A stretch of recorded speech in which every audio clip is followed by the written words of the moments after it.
Hello, and welcome to the Home Office Management Expert Podcasts. I'm Helene Liatsos, the home-based business expert. I have done a series of podcasts to help you, the listener, start your own home-based business. I hope you like them and that you find them very useful. Next thing to consider is that your business name should create an image.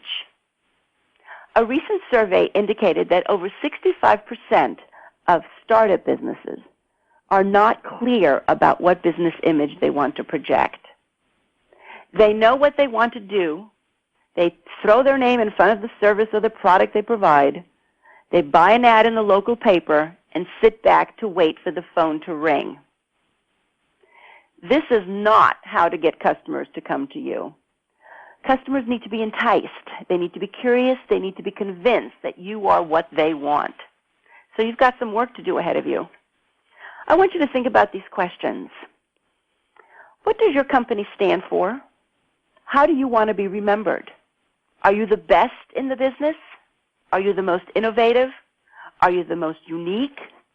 Are you dependable, reliable, and on time? If so, then perhaps those words should be in your name.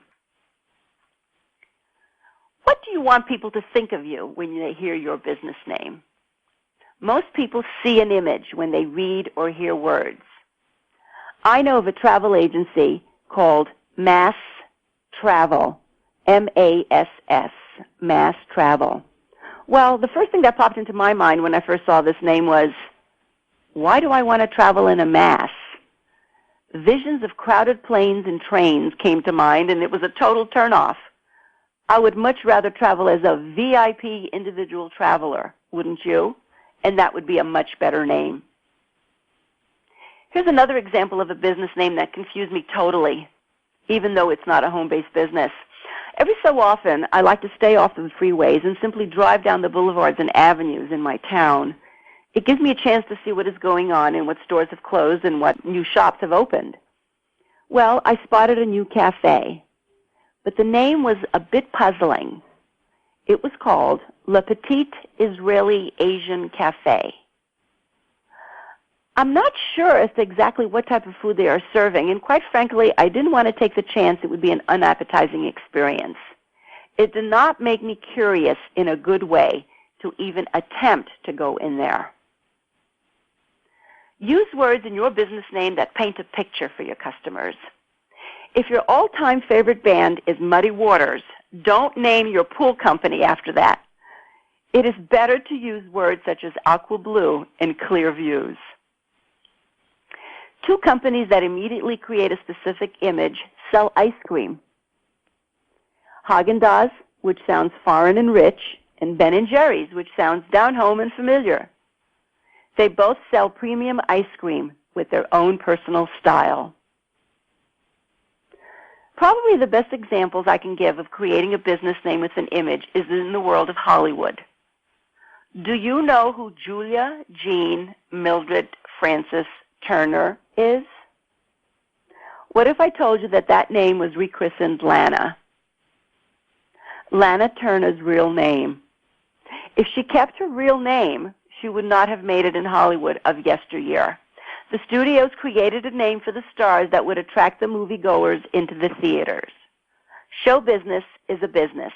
The goal is to sell tickets. Today's trend is a little different. Actors use their real name because it is cool to do so. Hollywood adapts in order to survive. Lots of people like to use their name or their street or town where they live in as a business name, and this could work for you and it could work against you. The industry you select should be a source for what is being used and what is considered to be right on target with their customers. Crafts and one-of-a-kind products come immediately to mind about businesses that convey specialized handcrafted goods and have a homespun feeling, such as Betty's Baskets or Auntie M's Closets and Treasures. If you are competing for your share of the computer marketplace, though, and have a name like Bob's Computers, it might not be considered when other businesses are looking for a computer company to build a server or a host website. You might want to pick a name that conveys that you are bigger and more qualified entity. This is also true if you are reaching out into the global arena and want to compete on that level. Using a name where your business is located, such as Acorn Avenue Computers, may not be as professional sounding as International Computers and Websites.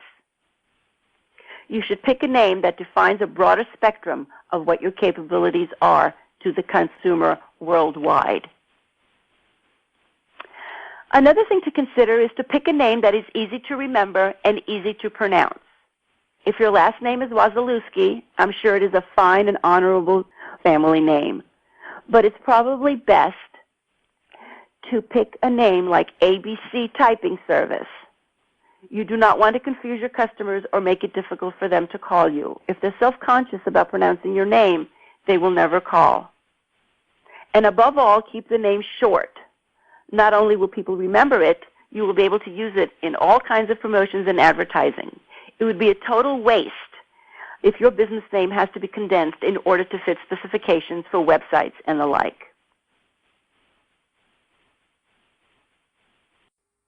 That's our podcast for today.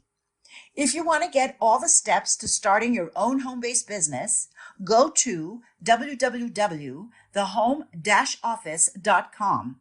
I offer an online course, a digital DVD, and an ebook, all on the subject of how to start and operate your own home-based business. I'm sure that one of those will be right just for you. Once again, please visit www.thehome-office.com. And remember, my motto is, love what you do, and the lifestyle will follow.